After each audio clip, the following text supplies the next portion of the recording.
जय हिंद। आप सभी का स्टूडेंट मैजिक क्लब में स्वागत करता हूं और हमने एक थंबनेल ये टाइटल बनाया है कि लुसेंट में है हर एग्जाम का हल।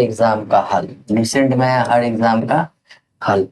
चलिए, आज जो हम लोग पढ़ेंगे उससे पहले हम बता दें कि हम लोगों का टेलीग्राम, जिसपे आपका पीडीएफ वगैरह या फिर जो भी टेस्ट होता है वो रहा है, बिहार पुलिस या बिहार दरोगा आगामी जो आएगा, या फिर किसी भी प्रकार का टेस्ट या किसी भी प्रकार का पीडीएफ रहेगा, वो टेलीग्राम चैनल पे जाएगा।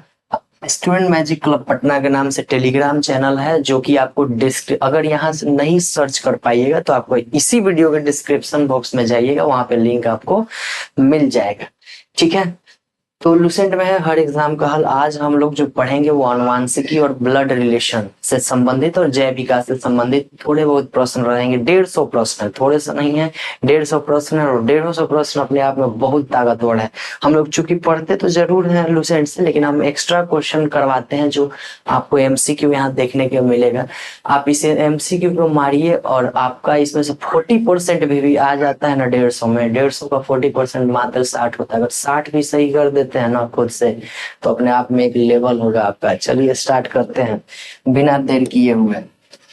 पहला क्वेश्चन कह रहा है कि जर्म प्लाजा का सिद्धांत किसने दिया था। ये हम लोग पढ़े हैं, जर्म प्लाजा का सिद्धांत किसने दिया था। तो ये दिए थे आपका बीजमैन। कौन दिए थे? बीजमैन। और यहाँ पे हम एक और बताए थे कि जर्म थ्योरी अगर पूछेगा, ये पढ़ाया हुआ है, जर्म थ्योरी पूछेगा तो कौन मारना है आपको? Louis Pasteur. कौन मारना है? Louis Pasteur. तो पहला का आंसर जो है आपका क्या हो जाएगा? डी सही हो जाएगा। ठीक है, इसको थोड़ा आगे बढ़िए। एक स्वरागित फसल कौन सा है? तो स्वरागित फसल धान है। कौन है? धान है। नहीं, अगर फास्ट चलेगा तो आप लोग रोक के मारिएगा, अगर धीरे हम चलेंगे तो 150 क्वेश्चन है, बहुत समय लग जाएगा। ठीक है, क्रोमोसोम बने होते हैं, तो किसका क्रोमोसोम बने होते हैं? न्यूक्लियो प्रोटीन्स का बना होता है। किसका बना होता है? न्यूक्लियो प्रोटीन्स का। कह रहा है कि डार्विनवाद की सबसे बड़ी कमजोरी किसकी व्याख्या की कमी थी? तो विभिन्नताएं। ये डार्विनवाद जो है वो विभिन्नताएं के बारे में नहीं बताए थे जैव विकास के संबंध में। पहला स्टार्टिंग के 50 क्वेश्चन बहुत जबरदस्त है। फिर बीच के 50 क्वेश्चन ब्लड से है, बीच बीच में ब्लड भी आएगा। ठीक है, बहुत बेहतरीन क्वेश्चन है। डार्विन ने जीव जातियों के उत्पत्ति किसके द्वारा बताई गई थी? तो प्राकृतिक चयन के द्वारा बताए थे डार्विन साहब। ठीक है, नेक्स्ट क्वेश्चन पे हम आते हैं। उत्परिवर्तन के प्रतिपादन कौन किए थे? पढ़ाया हुआ है, ह्यूगो द ब्रिज उत्परिवर्तन के थे।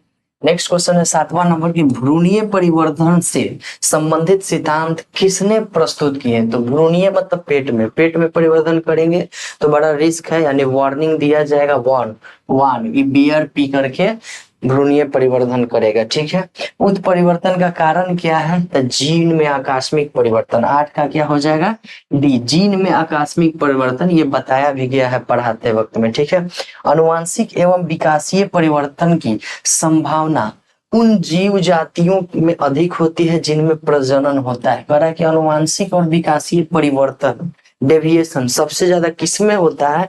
तो लैंगिक जनन में होता है। लैंगिक जनन के द्वारा सबसे ज्यादा अनुवांशिक एवं विकासीय परिवर्तन संभावना देख रहे होंगे आप। क्वेश्चन का लेवल देखिए। ठीक है, क्वेश्चन का लेवल देखिए, बहुत बेहतरीन क्वेश्चन है। ये सब कहाँ कहाँ पूछा गया है, यहाँ पे दिया भी है। ठीक है, नेक्स्ट क्वेश्चन है आपका कि जैव विकास में उत्परिवर्तनों का महत्व दिख रहा है ना? चलिए, दिख रहा है, थोड़ा सा और नीचे कर देते हैं। जैव विकास में उत्परिवर्तन का महत्व है। जैव विकास में उत्परिवर्तन का महत्व इसलिए क्योंकि ये अनुवांशिक विभिन्नताएं जो डार्विन की कमी था वो यहाँ पे लाके जोड़ दिया गया है। किसी क्षेत्र विशेष में किसी जीव जाति के सारे सदस्यों के जीन बनते हैं, उसको क्या उस आबादी को क्या बोला जाता है? मान लीजिए बहुत सारा जीन मिलकर बनाना है, तो बहुत सारा जीन मिलकर क्या बनाएगा? ये पूल बनाएगा। याद करने के लिए हम बस बता रहे हैं, क्या बनाएगा? जीन पूल बनाएगा। देखिए, सारे सदस्यों के जीन बोल रहा है।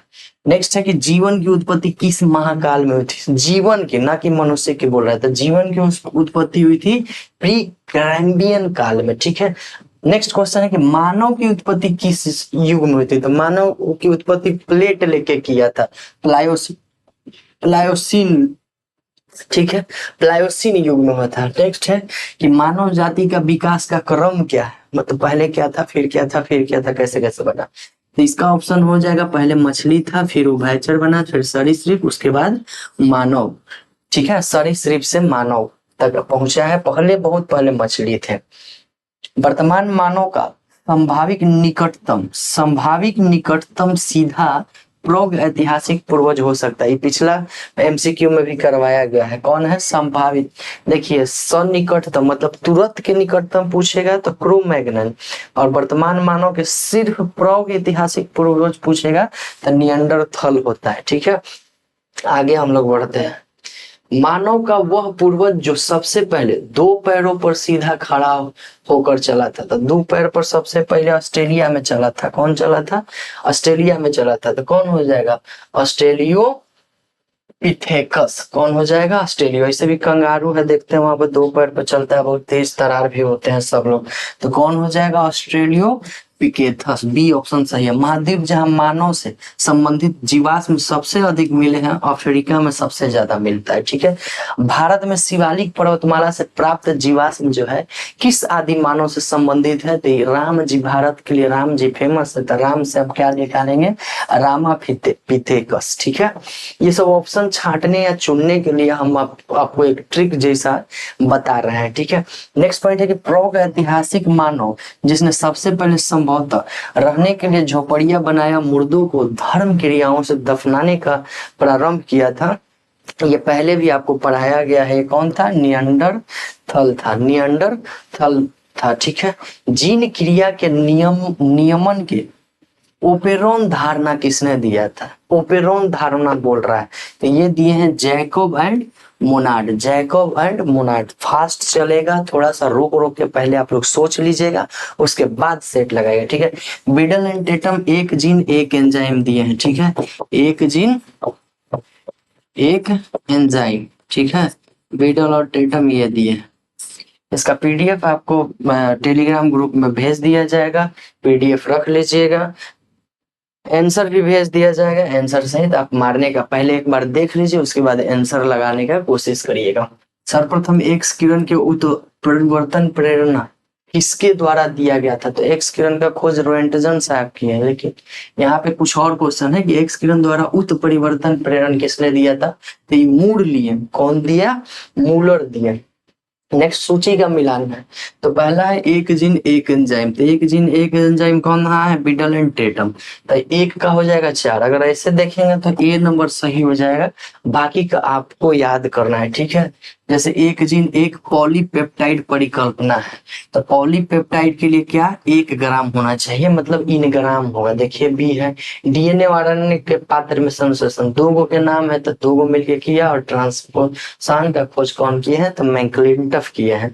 नेक्स्ट है कि मेंडल ने, बहुत इंपॉर्टेंट क्वेश्चन है, इसको याद रखिएगा, मेंडल ने अपने चिर प्रतिष्ठित वंशानुगति के नियम का प्रतिपादन करने में किस जीवधारियों का उपयोग किया था, तो गार्डन पी याद रखिएगा, वो स्वीट पी भी है, लेकिन कौन सा मटर का, तो गार्डन मटर का। ठीक है, डीएनए अणुओं में प्रोटीन के संकेतक सूचनाएं भी इंपॉर्टेंट है ये सब बहुत। ठीक है, एक्सॉन्स कहा जाता है, संकेतक सूचनाएं को क्या कहा जाता है, एक्सॉन्स कहा जाता है। बहुत इंपॉर्टेंट क्वेश्चन है, जो सिंगल लाइन ही है। ये सब क्वेश्चन आपको औरों से क्या करेगा, अलग आपको बनाएगा। ठीक है, चलिए आगे है, जीन शब्द का प्रतिपादन कौन किए थे, तो जीन शब्द कौन लाए थे, तो जोहानसन लाए थे। जीन शब्द कौन लाए थे, जोहानसन। ये तो हो गया एक्सॉन्स। ठीक है, कि एक और क्वेश्चन है 25 नंबर, किस कवक का प्रयोग जीन प्रकटन और नियमन में किया गया था। ठीक है, प्रकटन और नियम, तो नियम चाहे प्रकट करेंगे तो नया नया करेंगे, तो न्यूरोस्पोरा। ठीक है, न्यूरोस्पोरा। जीन शब्द किसने दिया था, तो जोहानसन जी दिए थे जीन शब्द। हरगोविंद खुराना को नोबेल मिला था 1968 में, किसके लिए मिला था, जेनेटिक कोड के लिए मिला था। जीन एक रेखीय क्रम में पाए जाते हैं, तो जीन गुणसूत्र में पाए जाते हैं, कहाँ पाए जाते हैं, गुणसूत्र पे पाए जाते हैं। ये सब क्वेश्चन बहुत बढ़िया बढ़िया, इसको आप कर सकते हैं। ठीक है, क्रोमोसोम की संरचना में भाग लेते हैं, कौन भाग लेते हैं, तो डीएनए और प्रोटीन भाग लेते हैं। क्रोमोसोम की संरचना में कौन भाग लेते हैं, डीएनए और प्रोटीन भाग लेते हैं। हम याद करने के लिए आपको सब चीज बता देंगे। जैसे देखिए यहाँ पे बहुत बढ़िया ट्रिक है, कह रहा है कि लाइगेज नामक उत्प्रेरक का उपयोग होता है। किसके लिए होता है? लाई को हम लोग क्या कहते हैं? बांधते हैं ना। अरे जो चावल का बना रहता है फड़ी जिसको बोलते हैं, उसे क्या करते हैं? बांधते हैं। तो यहाँ जोड़, बांधना मतलब जोड़ने वाला काम, जोड़ने वाला, डीएनए के टुकड़े को जोड़ने के लिए क्या करते हैं? लाइगेज नामक उत्प्रेरक का उपयोग किया जाता है। नेक्स्ट क्वेश्चन पे हम लोग चलते हैं। 150 क्वेश्चन है, 150 जबरदस्त क्वेश्चन है एकदम। कह रहा है कि प्लाज्मिड किसको कहते हैं?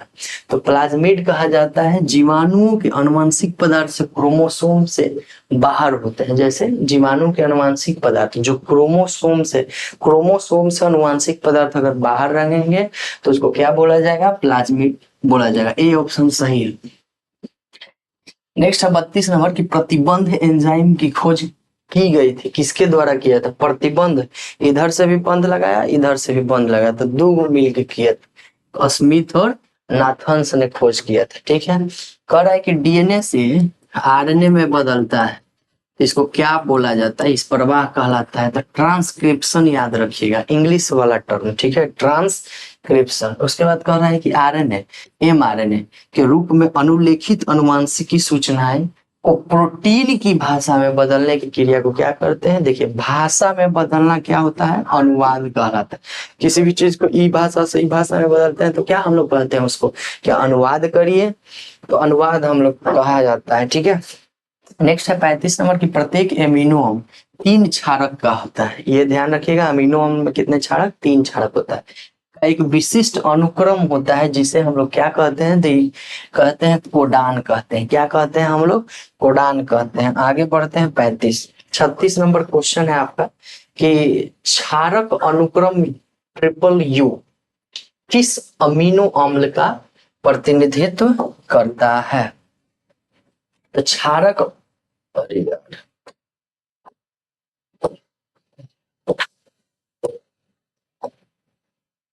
तो क्षारक फिर आ जाएगा। इस इतना दिक्कत है इसमें, क्या हो गया? क्षारक अनुक्रम ट्रिपल यू किस अमीनो अम्ल का प्रतिनिधित्व करते हैं? तो फिनाइल एलानिन का करते हैं। दूत आरएनए यानी एमआरएनए अनुलेखित अनुवांशिक सूचना का प्रोटीन के रूप में अनुवाद करता है। तो ये प्रोटीन किस में रहता है? राइबोसोम। तो क्या हो जाएगा हमारा? राइबोसोम पर। कुछ वायरस एचआईवी जो है आरएनए से डीएनए का संश्लेषण करते हैं, तो इसको रिवर्स ट्रांसक्रिप्शन कहा जाता है। ये बताए भी है पहले भी, आरएनए से डीएनए अगर कन्वर्ट होता है तो रिवर्स, और डीएनए से आरएनए ट्रांसक्रिप्शन कहा जाता है। कौन सा सार्वभौमिक दाता है? दाता कौन होता है? O माइनस, क्योंकि इसमें एंटीजन नहीं होते हैं। O माइनस इसलिए वहां पर बताए। तो देखिए यहाँ पे O प्लस भी आपको दिखेगा। देखिए यहाँ पे O प्लस भी है। AB प्लस जो है ये आपका सर्वग्राही है। ठीक है। स्वतः उत्परिवर्तन की दर सामान्यतः होते हैं 40 नंबर क्वेश्चन। इसका जो रेंज है 10 के पावर -4 से लेकर 10 के पावर -7 तक प्रति जीन होते हैं। ठीक है। नेक्स्ट है कि समाचार में आने वाला CA9 प्रोटीन क्या है? तो ये क्या है? CA9 प्रोटीन CAS है। तो S फॉर सीजर याद रखिएगा। ये आणविक कैंची है जो टारगेट जीन एडिंग में प्रयुक्त होता है। टारगेट जीन एडिंग में प्रयुक्त होता है, उसको क्या बोला जाता है? आणविक कैंची, मतलब CAS9 बोला जाता है। नेक्स्ट है आपका कि प्रोटीन के संश्लेषण, इंपॉर्टेंट और बहुत क्वेश्चन, ये आप ध्यान रखिएगा। प्रोटीन के संश्लेषण का सही क्रम क्या है? तो पहले ये डीएनए से आरएनए में कन्वर्ट होता है, फिर अमीनो अम्ल में, फिर प्रोटीन्स में कन्वर्ट होता है। तो 42 का क्या हो जाएगा? बी। इंपॉर्टेंट क्वेश्चन है। वैज्ञानिक ने किस मास्टर जीन की खोज की है जो अनेक कैंसर के लिए उत्तरदायी है? तो UTX याद रखिए, कौन? UTX जीन मास्टर जीन का खोज किया है। 43 के सी। डीएनए अणुओं में प्रोटीन्स के संकेतक सूचनाएं, ये पहले भी हम लोग पढ़े हैं, सेम क्वेश्चन फिर से आया। संकेतक एक्सॉन्स होता है। प्रोटीन संश्लेषण के सूत्रपात एवं समापन कोडॉन्स क्रमशः कौन होते हैं? तो ये सब होते हैं। कौन होते हैं? सबके सब हैं, ठीक है। उत्परिवर्तन किस में होता है? तो जीन में होता है। जीन के इकाई क्या कहलाता है? सेस्ट्रॉन्स कहलाता है। क्या कहलाता है?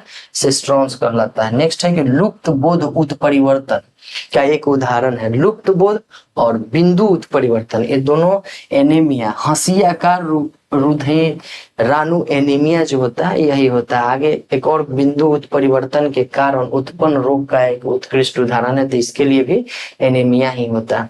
48 का होगा प्राणघात उत्परिवर्तन में किस एंजाइम का संश्लेषण नहीं होता है?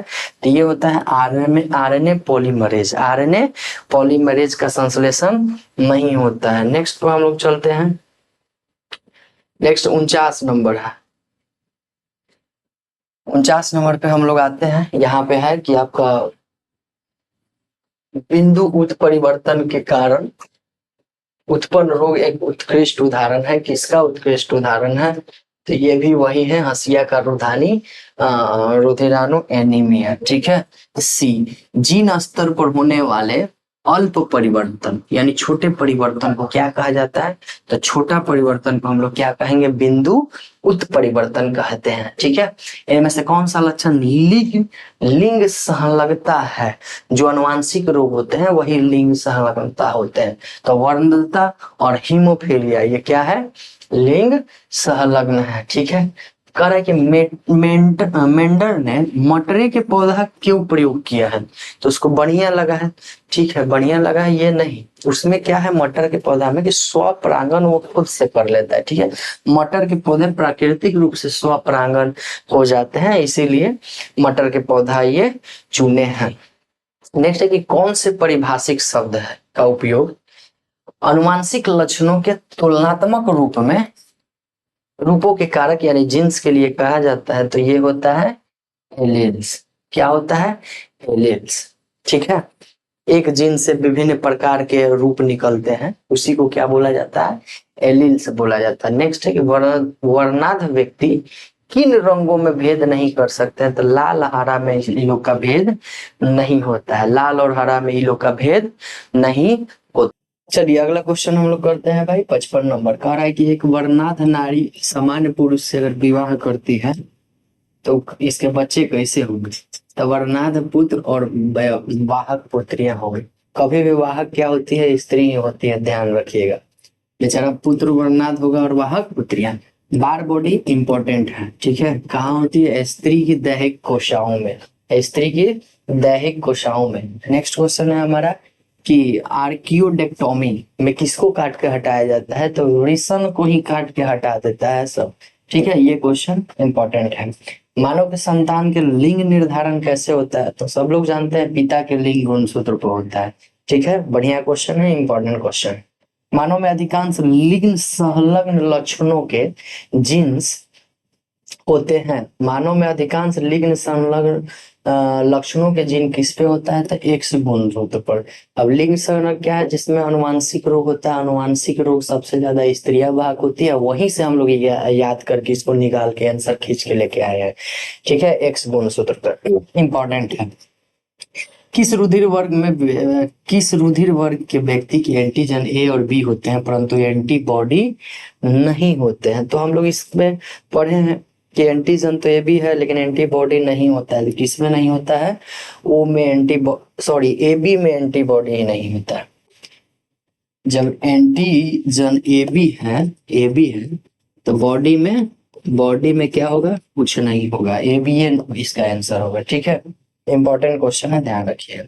ये बढ़िया सा क्वेश्चन है। देखिए संसार में मानव आबादियों को एक्स वाई लिंग निर्धारण के आधार पर पुरुषों और स्त्रियों की संख्या का अनुपात होता है, वो लगभग कितना होता है? तो बस घुमाने के लिए दिया है, कुछ नहीं। सबका अनुपात 23 में रहता है, यानी 1:1 में होता है, ठीक है। आगे हम लोग बढ़ते हैं 62 नंबर क्वेश्चन की ओर बढ़ते हैं। 62 नंबर क्वेश्चन छोटा हो गया क्या? चलिए 62 नंबर जो हमारा क्वेश्चन है वो क्वेश्चन कर रहा है कि समान, देखिए क्या होगा। कह रहा है 62 नंबर क्वेश्चन कि समान अर्थात मोनोजाइटिक यग्मज कैसे बनते हैं, कैसे बनते हैं? तो इसका होगा जब जाइगोट प्रथम विदलन से बनी संतति कोशिकाओं परस्पर पृथक हो जाते हैं। ठीक है, कुछ क्वेश्चन है जो अटपटांग टाइप के आएगा, हम बोले हैं, ठीक है, लेकिन फिर भी आपको क्या करना है, थोड़ा सा 2-3 बार रट्टा मार लेना है। मानव में ऑटोसोम की संख्या कितनी होती है? तो ऑटोसोम की संख्या 22 जोड़ी, कुल 23 जोड़ी, 22 जोड़ी ऑटोसोम, और एक जोड़ी क्या होता है, एलोसोम होता है। क्या होता है? एलोसोम होता है। ठीक है, वंशानुगति क्या इकाई क्या है? तो जीन इकाई है, सब लोग जानते हैं, इंपॉर्टेंट क्वेश्चन है, ध्यान रखिएगा। ओ वर्ग के रोगी को किस वर्ग के दाता का रक्त दे सकते हैं? ठीक है, मतलब ओ वाला को, ओ वर्ग के मान लीजिए हम रोगी हैं, तो हमको कैसा मिल सकता है? तो केवल और केवल क्या मिल सकता है हमको? वही मिल सकता है, क्योंकि हम दे सकते हैं सब में। ठीक है, एंटीजन में हमारा कोई उपस्थिति नहीं है, इसीलिए हम ले सबसे नहीं सकते हैं। इनमें से कौन सा मानव एक प्रबल अनुवांशिकी लक्षण है? मानव का एक प्रबल अनुवांशिकी लक्षण कौन है? तो आरएच फैक्टर। ठीक है, इंपॉर्टेंट क्वेश्चन है, ध्यान रखिएगा, बहुत इंपॉर्टेंट क्वेश्चन, इसको याद रखना है। नेक्स्ट पॉइंट है, यहाँ पे देखिए, ये पहला ही से टिक मारा हुआ है, इसको हटा देते हैं। कह रहा है कि ए और बी नामक एलुटिनोजेंस किसमें होता है, या इन रुधिर वर्गों का संबंध किससे होता है? ए और बी, ए और बी, ये सब क्वेश्चन आपको निकालने आना चाहिए। ठीक है, पढ़े हैं सब, लेकिन निकालने आना चाहिए। देखिए, हम लोग क्या पढ़ते हैं, एंटीजन, एंटीजन ए बी में होता है, बॉडी में नहीं होता है, बॉडी में नहीं होता है, बॉडी में क्या होता है, ओ होता है भाई। यही चीज हमको देखना था। ये और बी नामर एग्लूटिनोजेंस किसमें होता है? तो हम पता है कि एंटीजन जो है वो किससे बनता है, आरबीसी से, और ये बनता है प्लाज्मा से। ठीक है, तो आरबीसी हमारा क्या हो जाएगा यहाँ पे, आंसर। आंसर निकालने आना चाहिए। ठीक है, बड़ा टेक्निकली क्वेश्चन यहाँ पे दिया गया है। कि मनुष्य में रुधिर वर्ग होते हैं, इसका पता कार्ल लैंडस्टीनर 1900 ईस्वी में लगाए थे। ठीक है, यहाँ पे आंसर जो होगा 68 का ए होगा। क्या हो जाएगा आंसर 68 का? 1 मिनट, यहाँ से 68 का जो हमारा आंसर होगा वो ए हो जाएगा। ठीक है, ए हो जाएगा। आगे बढ़ते हैं क्वेश्चन की ओर। कह रहा है कि वर्णनता वाहकों का काम कौन से व्यक्ति करता है? ये सब काम स्त्री के है। ठीक है, बी ऑप्शन हो जाएगा 69 का। भारतीय जनता में लगभग कितने प्रतिशत व्यक्तियों में आरएच फैक्टर पाया जाता है? तो 95% में आरएच फैक्टर क्या होता है, पाया जाता है। इंपॉर्टेंट क्वेश्चन है, ध्यान रखिएगा। भ्रूण में जो एरिथ्रोब्लास्टोसिस फेटालिस नामक जो रोग होता है वो किसके कारण होता है? तो आरबीसी के अभिलेशन के कारण होता है। क्या होता है? आरबीसी के अभिलेशन के कारण होता है। पेन बाहर कहा जा रहा है। क्या होता है? आरबीसी के अभिलेशन के कारण होता है। नेक्स्ट पॉइंट पे हम लोग चलते हैं। यदि किसी व्यक्ति के लाल रुधिराणु में एंटीजन ए बी हो तो इसके सीरम में कुछ नहीं पाया जाएगा। इसको भी निकालते हैं। सीरम हम किससे निकालते हैं? सीरम, सीरम मतलब क्या होता है? प्लाज्मा, प्लाज्मा में से फाइब्रिनोजन निकाल देते हैं तो सीरम बनता है। अब ए बी तो पहले ही दे दिया है, तो जहाँ ए बी है उसके लिए इस प्लाज्मा में कुछ है जगह जी? नहीं ना है, तो इनमें से कोई नहीं होगा। आंसर निकालना है, टेक्निकल क्वेश्चन है। ठीक है, ए रुधिर वर्ग के व्यक्ति, सारा मतलब कुछ बहुत सारा ये सब जो निकाल रहे हैं सब लूसेंट में है। ठीक है, डायरेक्ट नहीं दिया हुआ है, लेकिन निकालने आना चाहिए। ए रुधिर वर्ग के व्यक्ति को किस वर्ग का रुधिर दे सकते हैं? ए रुधिर वर्ग के व्यक्ति को किस वर्ग का रुधिर दे सकते हैं? तो सर्वदाता होता है वो, और एक ए और ओ, यही दोनों दे सकते हैं। ठीक है, नेक्स्ट क्वेश्चन है 74 नंबर। जबकि दाता एक्स, प्रापक वाई एक ही रुधिर वर्ग के होते हैं, तो रुधिर आधान में रुधिराणुओं के अभिश्लेषण क्यों हो जाते हैं? बहुत इंपॉर्टेंट क्वेश्चन है। तो इसमें आपका हो जाएगा बी, एक्स के आर एच प्लस और वाई के आर एच माइनस होता है, इसीलिए क्या होता है, रुधिर आधान में रुधिराणुओं का अभिश्लेषण हो जाता है। नेक्स्ट क्वेश्चन पे हम लोग आते हैं 75 पे। बहुत बढ़िया ये सब क्वेश्चन है, टेक्निकली क्वेश्चन है, एकदम आराम से बनाइएगा, बनेगा। नहीं तो फिर छूटेगा। देखिए अब कहाँ भाग जाता है भाई, सबसे बड़ा टेंशन इसी का है। कभी छोटा आएगा, कभी मोटा आएगा, कभी पतला आता है, कभी बड़ा आता है। चलिए वो हो गया नेक्स्ट क्वेश्चन। जीव विज्ञान के अनुसार वैवाहिक संबंध अनुपयुक्त या गलत होगा तो एरिथ्रोब्लास्टोसिस फिटलिस नामक रोग संभव होता है। कैसे होता है? तो RH प्लस पुरुष और RH माइनस महिला का होता है। ये भी इंपॉर्टेंट क्वेश्चन है, लूसेंट में है। किस परिस्थिति में एक नारी भी बर्नाद हो सकती है? तो किस परिस्थिति में हो सकती है? यदि उसके पिताजी बर्नाद हो और माता क्या हो? वाहक हो, तभी ये हो सकती है। अल्टरनेट करके, यदि इसके पिता समान और माता वाहक हो, नहीं ऐसा नहीं है। यदि उसके पिता वर्णाद हो और माता समान, नहीं इसके पिता समान और माता। इसका आंसर क्या हो जाएगा? ए हो जाएगा 76 का। कह रहा है कि डाउन सिंड्रोम में क्या होता है? मंगोली जड़ता में। तो डाउन में डाउन नहीं होता है, अप हो जाता है। क्या होता है? गुणसूत्र बढ़ जाता है, यानी 46 की जगह क्या हो जाता है? 47 हो जाता है। कुछ लोग को 5-6 से भी ज्यादा लड़कियां होती है। इसका कारण क्या है? तो कारण है आपका इस संयोज से केवल X गुणसूत्र वाले शुक्राणु ही अंडाणुओं से क्या करते हैं? निषेचन कर पाते हैं। संयोग से, यानी दुर्भाग्यवश केवल X गुणसूत्र वाले ही शुक्राणु अंडाणुओं से निषेचन कर पाते हैं। इसीलिए सिर्फ और सिर्फ क्या होता है? सिर्फ और सिर्फ लड़की जन्म लेती है। ठीक है, नेक्स्ट क्वेश्चन आते हैं 79 पे। 79 है कि एक वर्णाद पिता एवं समान होमोजाइगस माता के पुत्र का विवाह एक सामान्य पिता और हेट्रोजाइगस माता के पुत्री से हो जाता है, तो उसमें जो बच्चा पैदा होगा या तो समान होगा, कुछ समान और कुछ वर्णाद पुत्र भी हो सकते हैं। ठीक है, ये सब थोड़ा सा देखिएगा, अटपटा टाइप के। मानवों में भ्रात यमज तब बनते हैं जब दो अंडाणुओं का लगभग एक ही समय पर क्या होता है? निषेचन होता है। इंपॉर्टेंट क्वेश्चन है, ध्यान रखिएगा।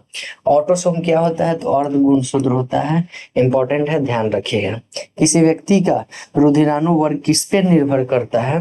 तो व्यक्ति का रुधिराणु वर्ग जो है वो व्यक्ति में उपस्थित जीन से पर करता है, व्यक्ति में उपस्थित जीन्स पर करता है। ठीक है, आगे बढ़ते हैं। इंपॉर्टेंट क्वेश्चन ये सब आपको याद रखना बहुत जरूरी है। आपको देखने में अजीब सा लगेगा, लेकिन फिर भी आपको क्या करना है भाई जी? याद रखना है। बहुत बढ़िया बढ़िया क्वेश्चन है, आप इसको करिएगा, बहुत बढ़िया लगेगा। नेक्स्ट क्वेश्चन है हमारा, ये हो गया 82-83। कह रहा है कि यदि एक रंजकहीन मतलब होता है कि बॉडी का कलर कहीं कहीं से मतलब डिस्कलर हो जाना, आप देखे होंगे बहुत सारा का। रंजकहीन पुरुष समान स्त्री से विवाह करता है और इसकी संतानें आधी समान एवं आधी रंजकहीन होती है, तो स्त्री क्या होगी? हेट्रोजाइगस समान हो गए। हेट्रोजाइगस समान हो गए। हेट्रोजाइगस में 50-50% आता है, आगे भी आएगा क्वेश्चन। यदि माता पिता दोनों रंजकहीन हो तो सभी संतान क्या हो जाएंगे? रंजकहीन हो जाएंगे। बी हो जाएगा 84 का। 85 नंबर है कि रंजकहीनता पाई जाती है मानव के सभी प्रजातियों में पाई जाती है। 85 का ये हो जाएगा। 86 में से कौन सा लक्षण लिंग संलग्न नहीं है? लिंग संलग्न मतलब अनुवांशिकी विकार होना चाहिए। हिमोफीलिया है, वर्णांधता है। एनीमिया नहीं है, सिकिल एनीमिया, ये आपका लिंग संलग्न नहीं है। खच्चर किसका मतलब क्रॉस कनेक्शन है? तो ये गधा और घोड़ी का। हम लोग जानते भी हैं खच्चर के बारे में, गधा और सॉरी घोड़ी और गधे का है। ठीक है, नेक्स्ट क्वेश्चन हम लोग आते हैं। कह रहा है नेक्स्ट क्वेश्चन में कि एक बालक के पिता हीमोफीलिया से ग्रस्त हैं और माता हेट्रोजाइगस। जैसे ही हेट्रोजाइगस आया तो हम यह मान के चलते हैं कि 50-50% क्या है? चांस है, यानी कि यहाँ पे हीमोफीलिया से ग्रस्त होने का प्रतिशत कितना है? तो 50%। 89 नंबर है कि पिता ए रुधिर वर्ग और माता बी रुधिर वर्ग के हो तो संतानें कौन सा होगा? हम कल ही पढ़े हैं, इसमें पढ़े हैं तो A गुना B, तो संतान क्या हो जाएगा? सभी रक्त समूह आ जाएगा। O भी आएगा, A भी आएगा, B भी आएगा और A में भी आएगा। नेक्स्ट क्वेश्चन पे हम लोग बढ़ते हैं 90 नंबर पे। ठीक है, बहुत बढ़िया बढ़िया क्वेश्चन लिया गया है। देखिए बी हो जाएगा 89 का बी, यहाँ चारों आंसर हो जाएगा। ठीक है, क्या हो जाएगा? चारों आंसर हो जाएगा। पर है कि लिग्न संलग्न वंशागत को पहचान करने की विधि क्या हो सकती है? लिग्न संलग्न को पहचान करने की विधि है क्रॉस, मतलब बेटी लगे पापा के समान पिता, यानी पुत्र जो है माता के और पुत्री पिता के समान, क्रॉस है ना, पुत्री पिता के समान और पुत्र जो है बेटा माता के समान होगा, तो 90 का ये हो जाएगा। अनुवांशिक लक्षणों के जीन के समूह को क्या कहते हैं? इंपॉर्टेंट क्वेश्चन है, जीनोटाइप। ठीक है, जीनोटाइप जो दिखता नहीं है, यानी जीन दिखेगा नहीं, जीन के समूह को क्या बोलते हैं? चलिए 92 क्वेश्चन पढ़ते हैं कि बी रुधिर यानी बी ब्लड ग्रुप वाला रोगी है, वो किन वर्गों के दाताओं यानी देने वाला का रक्त दे सकता, किन वर्ग के दाताओं से? तो बी तो एक खुद बी को देगा, और यूनिवर्सल डोनर होता है वो भी बी को देगा। ठीक है, तो बी ऑप्शन हो जाएगा। मानव में क्रोमोसोम वास्तविक स्थित होता है, तो 22 जोड़ी ऑटोसोम और एक जोड़ी लिंग सूत्र में ये रहता है, 93 का डी हो जाएगा। 94 एक वर्णाध पुरुष के पुत्री समान हो सकती है, लेकिन फिर भी इस लड़की के पुत्र वर्णाध हो सकता है, अतः वर्णाध का जीन की स्थिति क्या होती है? तो एक्स गुणसूत्र पर छोटा सुप्त, यानी सी ऑप्शन होगा। अगर प्रबल रहता तो पहले स्टेज में ही वर्णाध हो जाता बच्चा, लेकिन सेकेंड स्टेज में हो रहा है, इसका मतलब क्या है? सुप्त है। नेक्स्ट क्वेश्चन की हम लोग आते हैं 95 और यहाँ पे हमारा 100 क्वेश्चन खत्म होने वाला है। ठीक है, कितना बढ़िया बढ़िया क्वेश्चन था आपका। 95 है कि रंजकहीनता जन्मजात होती है, यह किस एंजाइम के कमी से होती है?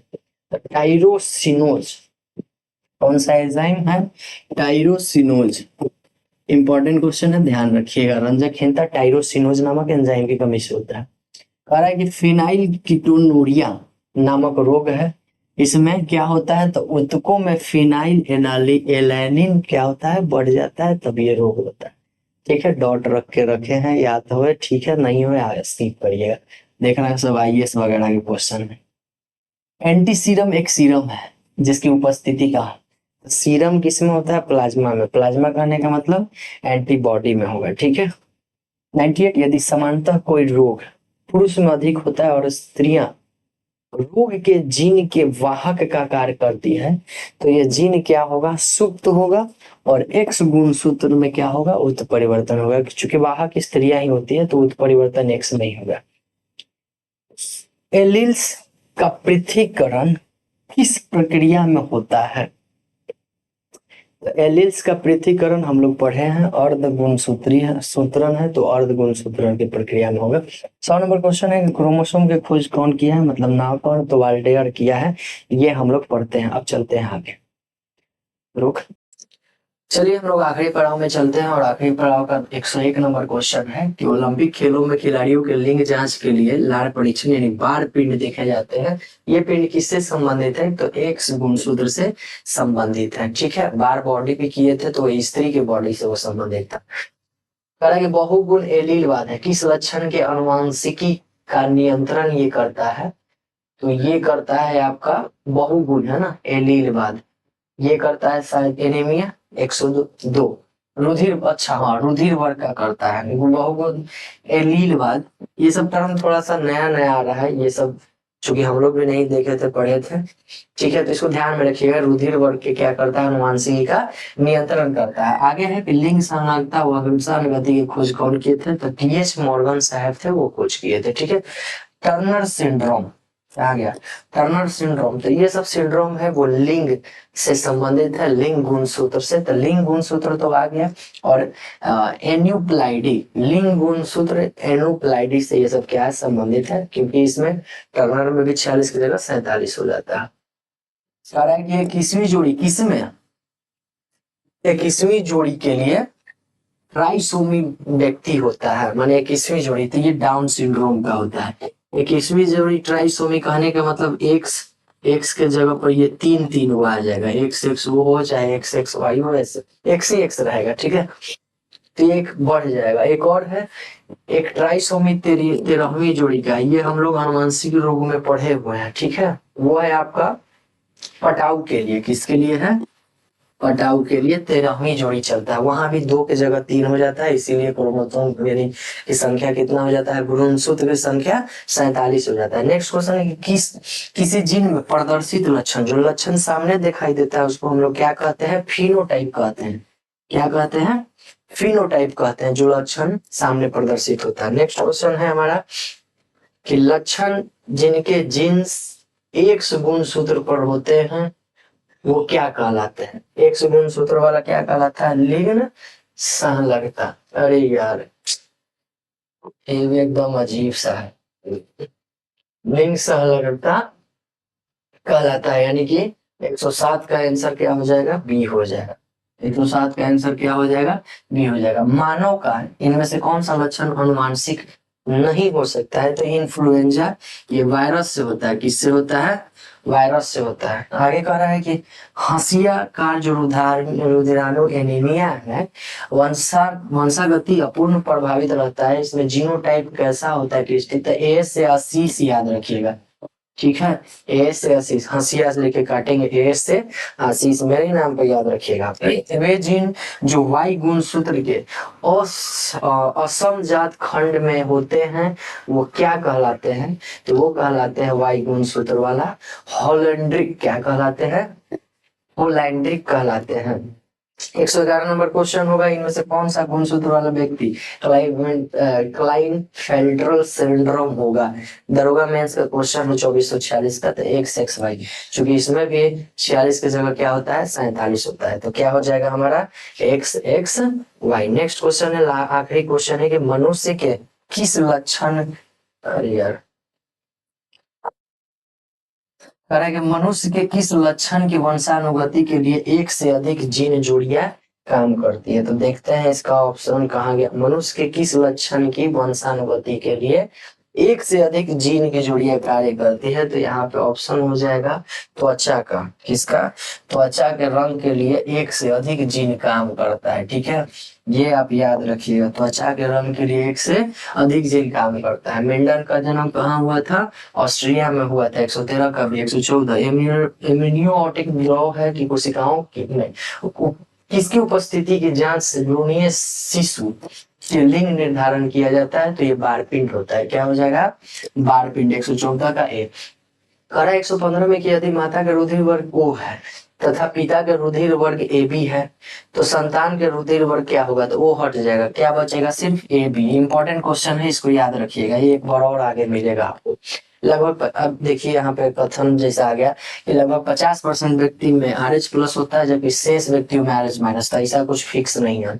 एलिजा परीक्षण कैंसर के लिए नहीं बल्कि एड्स के लिए होता है। किसके लिए होता है, एड्स के लिए। तो ये तो ना तो एक सही होगा और ना ही दो सही होगा। 117 नंबर क्वेश्चन है कि रक्त समूह O के माता के बच्चा के रक्त समूह O वाला माता के O ही आया है बच्चा के, तो बच्चे के पिता कौन सा रहेंगे, तो ये भी O रहेंगे, चूंकि O गुणे O ही क्या होता है, O होता है।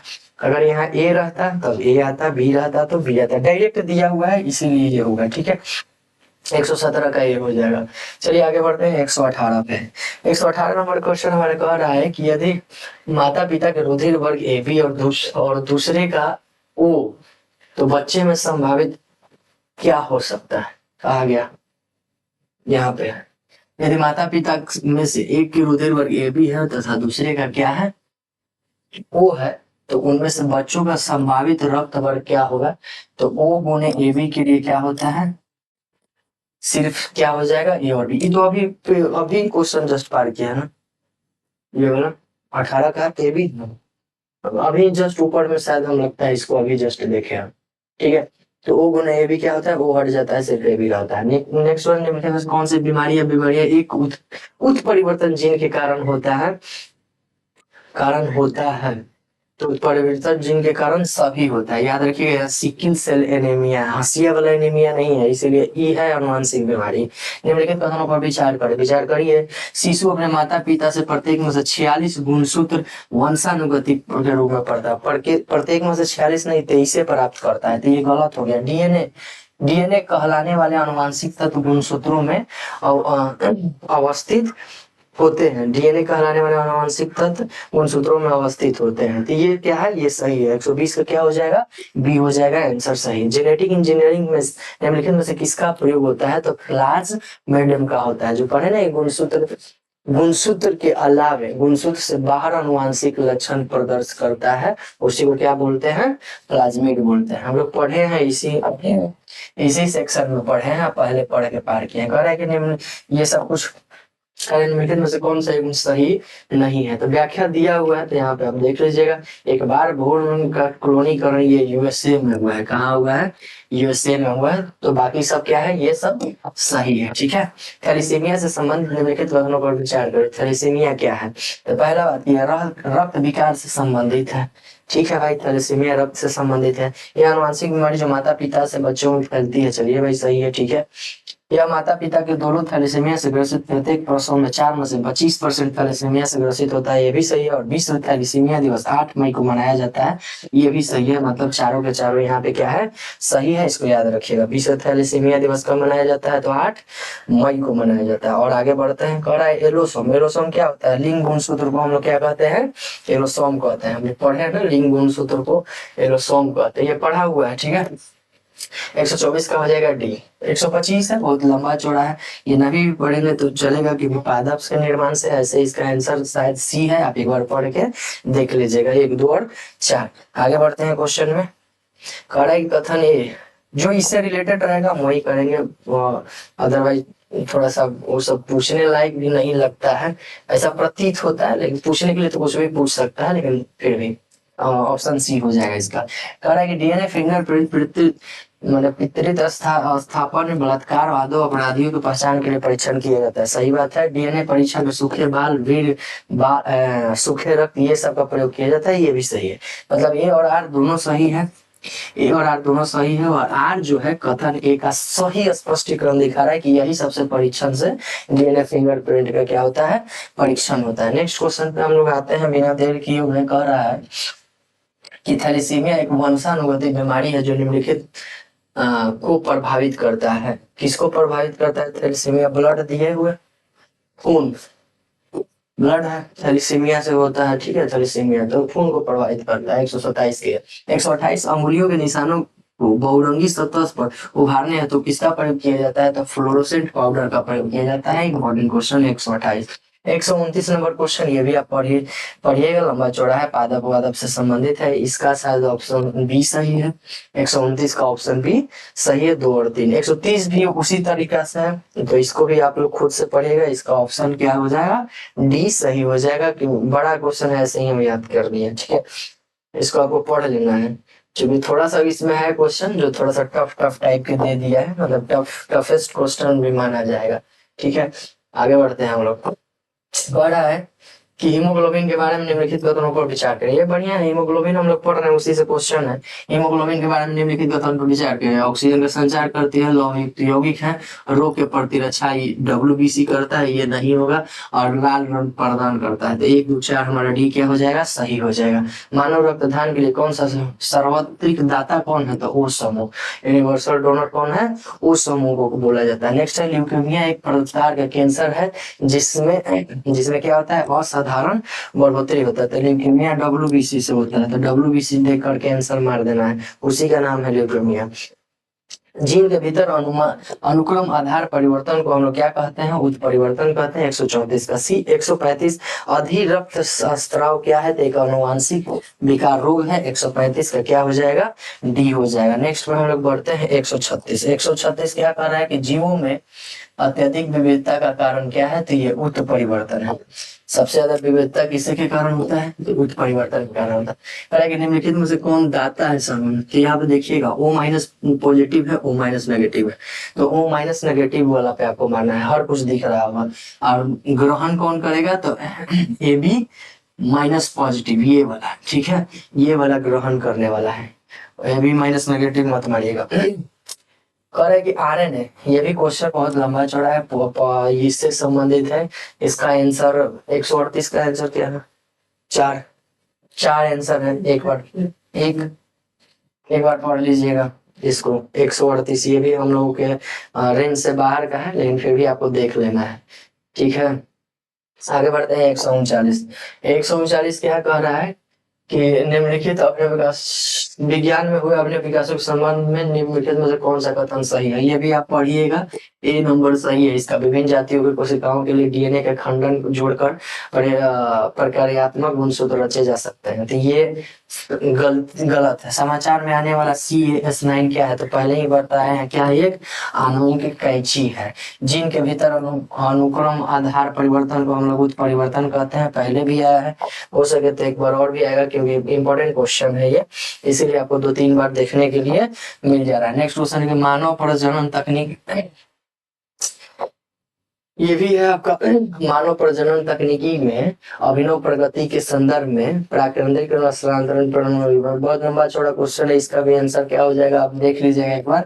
इन विट्रो अंड के निषेचन के लिए दाता शुक्राणु का उपयोग किया जाता है। 143 नंबर है भावी माता पिता, इसका देखते हैं आगे क्या होगा। अब हम लोग लास्ट पढ़ाओ में, लास्ट ही चला, ये भी लंबा सा क्वेश्चन है, आपको क्या करना है एक बार चेक कर लेना है, मतलब देख लेना है, पढ़ लीजिएगा, ठीक है। 143 का आंसर क्या होगा, 143 का आंसर क्या है, तो आपका 4 है, 4 है, 1, 2 और 3 इसमें क्या है, सही है। देखिए सब बड़ा बड़ा क्वेश्चन अनुवांशिकी से संबंधित है, लेकिन देख रहे हैं सब IAS वगैरह में पूछे हुए थे, सब IAS लेवल का।